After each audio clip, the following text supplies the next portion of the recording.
Bakit? Bakit may tinapon ng balat ng iyong teacher sa dagat? Alam mo bang nakakasira ito sa ating kalikasan?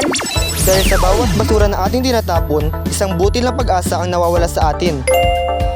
Kaya't maging disiplinado sa mga basura ng ating tinatapon dahil nasa ating mga kamay ang pag-asa ng ating kalikasan. Mga kababayan, alam nyo ba, ang yaman ng ating dagat at lupa ay biyaya mula sa kalikasan? Ito ang pinagmumula ng ating pagkain, kabuhayan at ganda ng ating bansa. Pero paano natin ito pinangangalagaan? Sa bawat basura na itinatapon sa dagat, sa bawat puno na pinuputol na walang kapalit, unti-unting namamatay ang ating kalikasan. Naaapektuhan ng mga isda, ang ating agrikultura at ang maging ating sariling kalusugan. Tayo ang may kakayahang protektahan ito.